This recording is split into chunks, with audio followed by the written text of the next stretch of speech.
If you don't remember a thing from science class like me, this movie could be for you. Let's go.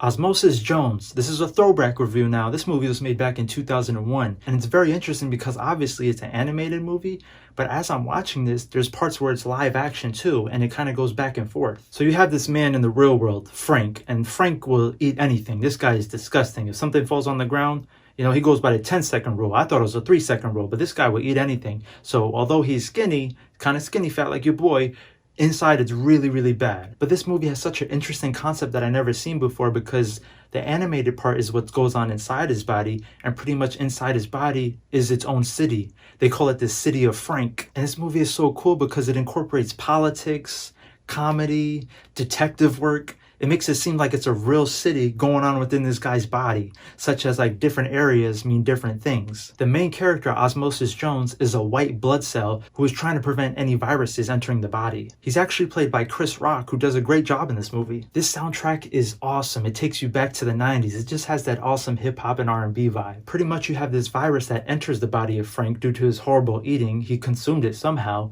and you have Osmosis Jones, who's the only person who kind of picks up on this virus, and although no one believes him, he does his best to try to stop the virus before it becomes deadly and kills Frank. And Osmosis is kind of a hothead. Everyone thinks he's a joke. He's in out of his head. He's over his league. He's always trying to do more than what he can handle. But really, he is a detective at heart, and he deserves the recognition. But he has to prove it. And when you think about when this movie came out in 2001, I mean, that's literally 20 years ago. By the end of this movie, I did think the live action scenes sucked. They were just so awkward. And I get it, like maybe at that time that was the thing.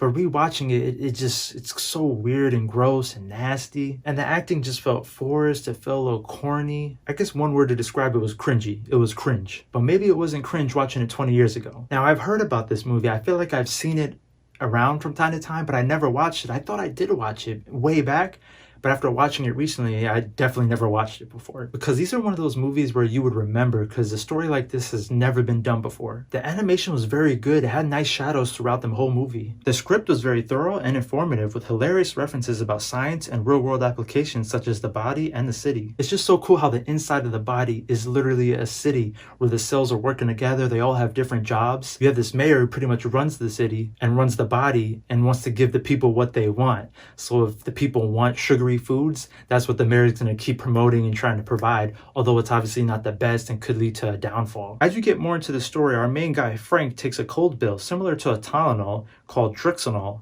and you got this guy named Drix who enters the body, and he's pretty much the man to fix these short-term symptoms such as a headache or a flu. And it's just so funny because he says he was developed at the University of Chicago, where he graduated in 5-beta capsule. And that's the thing, this movie has so many funny lines where as a kid, I feel like you probably wouldn't pick up. It would fly right by my head, I'd tell you that. But as an adult, I did watch with the subtitles on, I'm not gonna lie. But you catch it now, and it's just so funny how they incorporate like the science terminology with jokes. Oh, you got plans for the weekend, kid? Oh, yeah. Me and my girlfriend are going down to the kidneys to see the stones. Good for you. They could pass any day now. Then there's this billboard that says, "Come to the land down under," with a picture of a kangaroo and butt cheeks. So that's the thing, these cells in the body actually have real lives where they travel throughout the body for their own entertainment. Another example is when Frank has a cramp in real life and the reporters ask about it in the body, such as if the mayor has any comments on it. Mr. Mayor, do you have a plan to deal with the fat cell housing shortage? I'd like to announce we're beginning construction on a third chin. Mr. Mayor, we're having jockeying. Any comments on today's plan? And another reporter says, "What do you have to say about the hair cells that have been laid off recently from the scalp?" That's not right. There'll be plenty of new jobs for everyone on the back. Osmosis even says he was born on the wrong side of the digestive tract. He says his high school was crack central, and he says no, he was in the crack, as in he was dirt poor. Another funny joke is when Osmosis is trying to hook up with this girl, and he's saying he knows the little spot right behind the eye that has the perfect view. So little things like that are just so funny. There was this live action scene with a zit, and that's all I'm gonna mention, because just thinking of it makes me want to barf. All I mentioned about the zit is that my man Osmosis popped a pimple without a permit.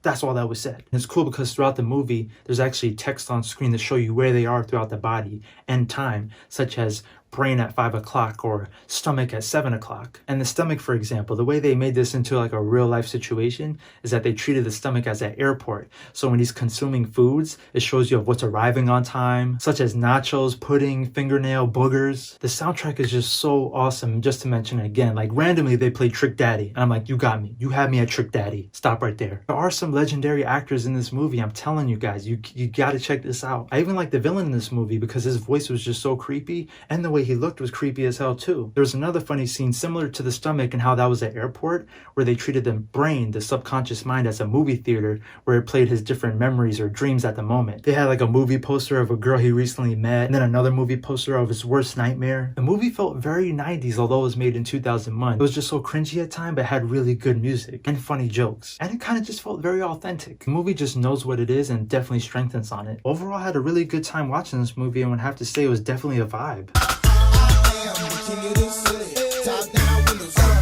If you enjoyed this video, make sure you hit that like button. And if you want to see more, just subscribe. If you want notifications for new uploads, hit that bell icon. Also, if you could share this video with your family and friends, I would greatly appreciate it.